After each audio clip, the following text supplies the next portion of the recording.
Hey everybody, we just got done putting the wide drop system on our Miller sprayer. It's a 6345.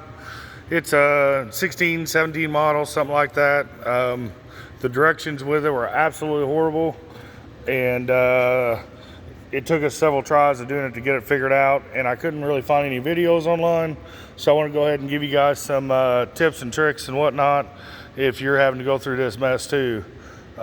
They send you the measurements about where these brackets need to mount at.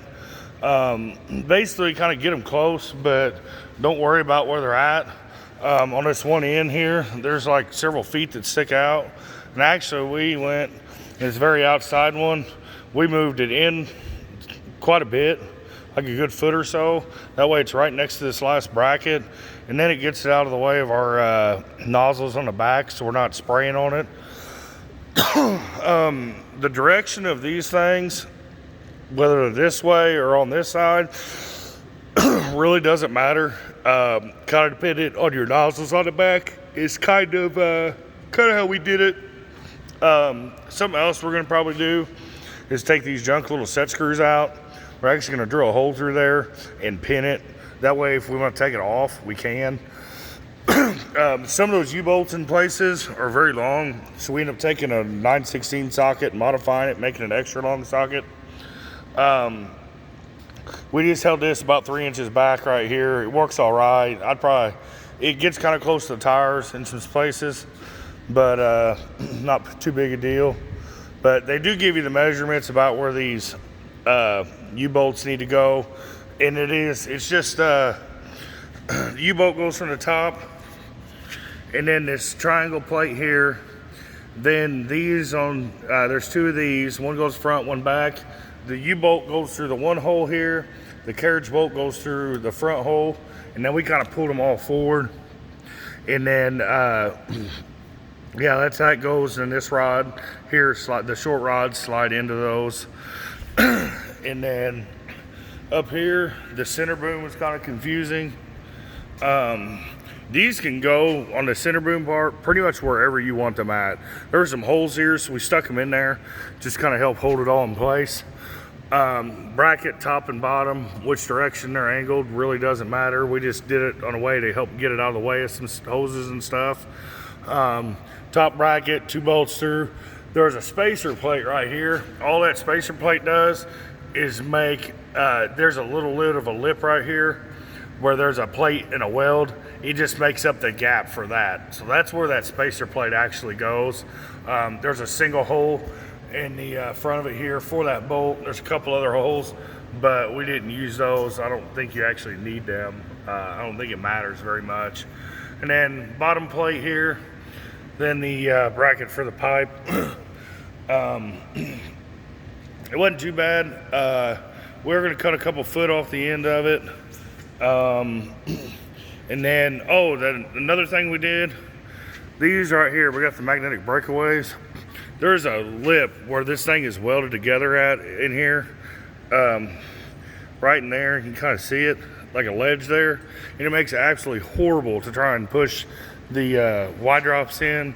We were beating and carrying on for a while for them.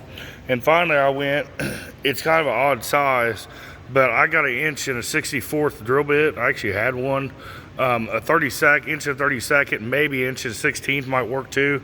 Take that drill bit, run it from the bottom and then from the top, and those things will slide straight in and out, no problem at all.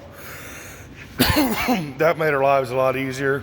Where these go together, so these things, these brackets that hold these on, there's a piece that goes in between there. It's the same thing. These all have where the wet metal is formed together at. There's a lip in there. I took a carbide tip and tried to grind in there as far as I could, which helped. But basically, you're going to take a hammer and half of them you're going to beat them pretty hard, get them in there, get the holes lined up. There's just a little bit of a gap between the two of them, but they're kind of difficult to put on and put together, but nothing too bad. On the actual wide drop piece here, when you put those together, we got the variable rate nozzles.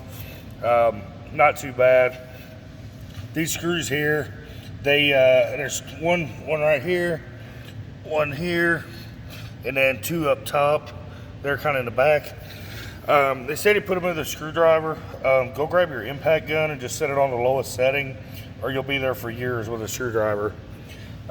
We did use a variable rate nozzles today. We actually ran this. It worked pretty well. We didn't have any difficulties with them. They seemed to work like they're supposed to, so I was happy with that. The drag hoses, they send these clamps with it. Go buy some extra clamps, because personally I think they're junk.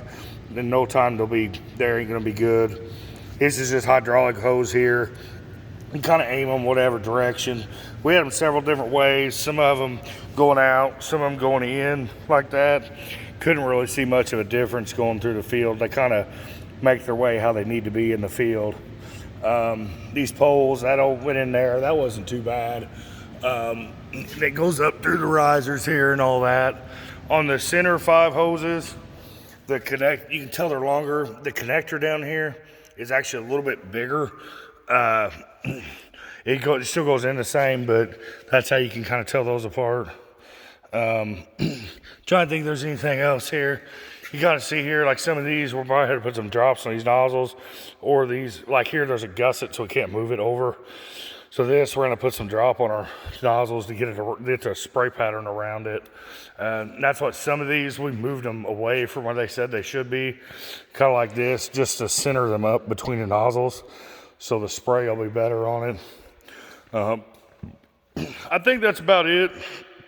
I'll just walk around it here, but somebody thinks it's a laundromat over here, I guess. Oh, the other thing we had, some of these breakaways, the magnets actually weren't sticking in the thing like they're supposed to. So make sure you pop them all apart, and you may have to re-glue them back into the holder. We got a few of those we're gonna have to do. But I believe that's about all of it. And just remember, it don't really matter which way this bracket is turned, left or right. Just kind of do whatever works best. And don't worry about it too much. Once we were done with it, I wish we'd have known that a lot sooner, but the instructions were really not good, and unfortunately nobody had any videos on here of how to do this, so that's why we wanted to do it and maybe save somebody else a little bit of time. So good luck.